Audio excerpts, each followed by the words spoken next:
try too hard to get on their good side, and then I just end up pushing them away. I feel like every day we're drifting further apart.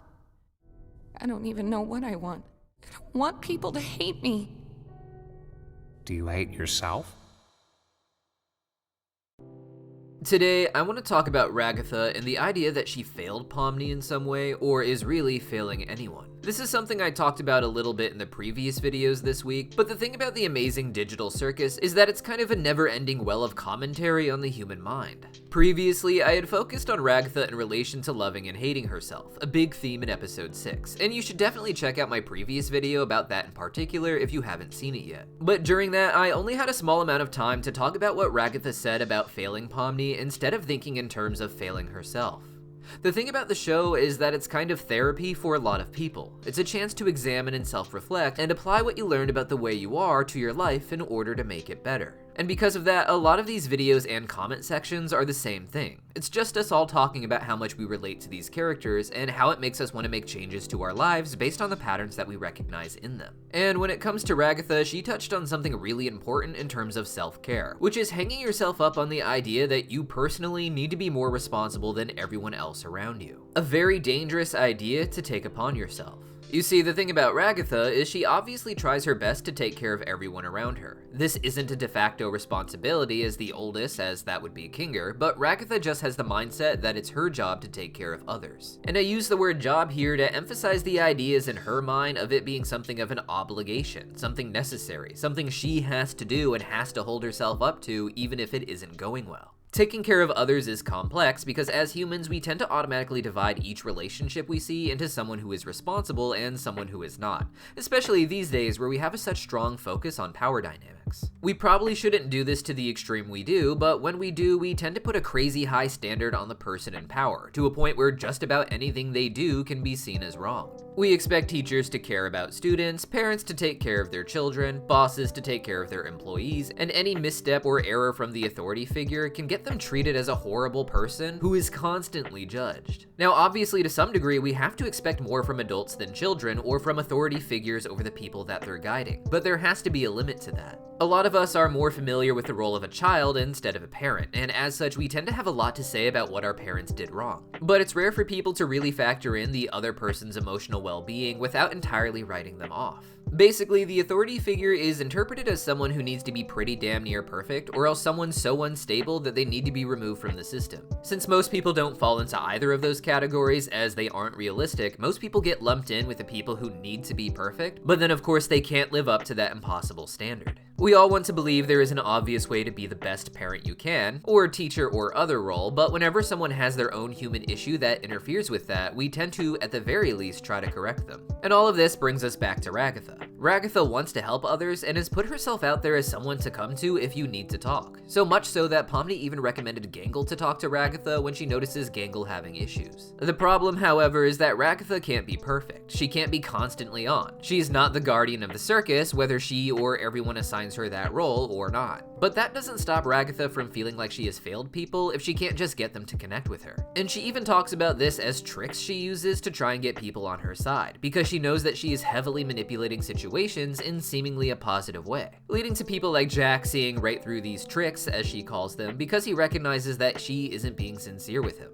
All of this tells us that Ragatha is well aware of the mask she wears, that the person she presents is entirely fabricated, and what's crazy is that we have no idea who the real Ragatha is. We see Pomni being very open about the kind of person she is, as well as Zooble and Gangle, I would say. Jax lies, but in a way that is more obvious, with a clear look at who his true self is when his mask drops, and he goes from his big vacant archetype eyes to his tiny pupils where his emotions can be seen. Ragatha, however, is beneath so many layers of defense mechanisms that I have no idea who the real Ragatha is. As I said with Jax, we see the full version of himself when he gets emotional or angry, but the same isn't really true with Ragatha. Her problem feels like there is no cohesive idea of who or what she should be underneath all of this because she has had these roles pushed on her from the very beginning of her life. Ragatha grew up in a well-to-do home, with a southern family farm that had some wealth. Ragatha describes her life as being very organized by her mother, who she is sure doesn't miss her, even though Ragatha still wants to love her mother and be loved by her. She makes it clear that she misses her mom, but she doesn't think her mom misses her, which is a really big theme with Ragatha. Even when someone is terrible, she wants them to like her. Part of this may be to avoid the abuse they give her, whether it's her mom back in her human life or Jax in the digital circus. One thing Ragatha alludes to in the series is not being treated as distinct from her siblings, something we see best when she asks the Gloink Queen about if the Gloinks all have their own names. The Gloink Queen is offended by the question because she sees herself as a great mother who loves all of her children equally, and Ragatha finds that insanely beautiful. And yes, she is on the stupid sauce, but even in that state, think of how important that has to be to Ragatha to make her feel such strong emotions. Ragatha is based on Raggedy Ann, who is the twin sister to Raggedy Andy, a boy's doll who is more rough and tumble. At the very least, it seems like Ragatha had one sibling in real life who she was lumped in with, and if I had to guess, probably considered responsible for. If this other sibling were to act out or misbehave, it is Ragatha who would get punished, even if just in addition to the brother. Part of this is likely because Ragatha was seen as needing to be the babysitter of the family, the one who has to watch the younger kid or kids that the mother doesn't want to busy herself with. This is often rationalized as a normal part of growing up, with everyone being responsible to some degree for the person younger than them, but there are limits to this. When it came to Ragatha, this dynamic was so extreme it would lead to her feeling like it's her obligation or even her entire identity to try and be the babysitter of any group she's in,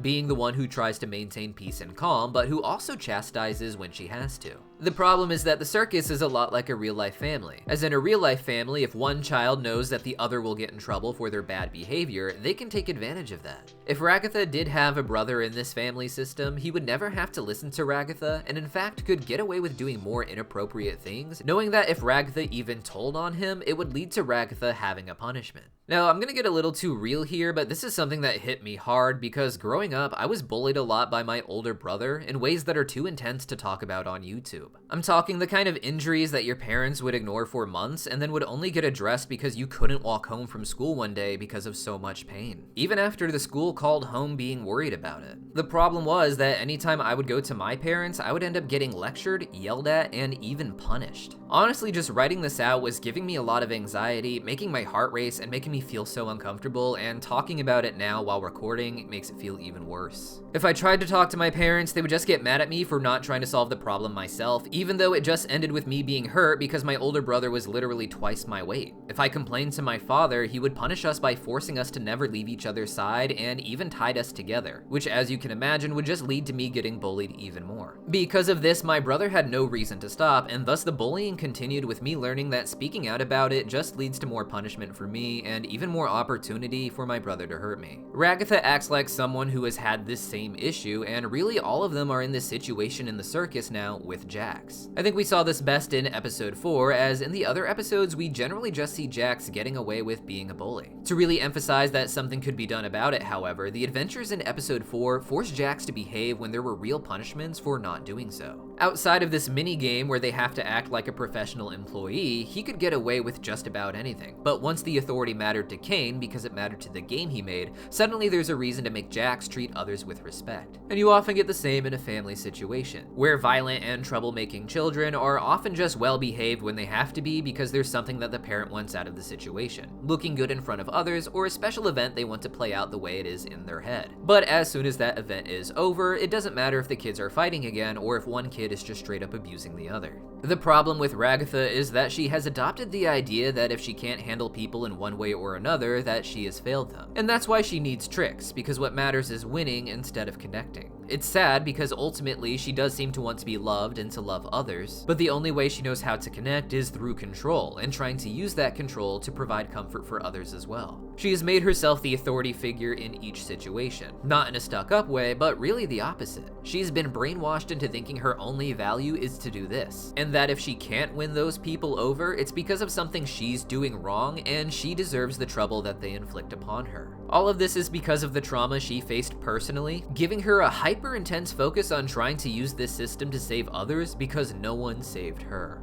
But that just leads to her pushing people away and putting on fake acts ultimately, failing, as she puts it. But that is too much pressure to put on one person, and especially on yourself. As Kinger explained in this episode, you have to take care of yourself first, and Ragatha has taken care of everyone else without really looking at what her actual needs are outside of her coping mechanism. But that seems about as good a place as any to end this video. I swear every time the show comes back, I get put through an emotional ringer like never before. You can really tell that this started as less of a premise and more as a series of intense moments that were way too human, disguised behind cartoon avatars, and I can't wait to see where Gooseworks is taking this all. Subscribe so you don't miss it when we talk about the next episode, and I'll see you guys soon.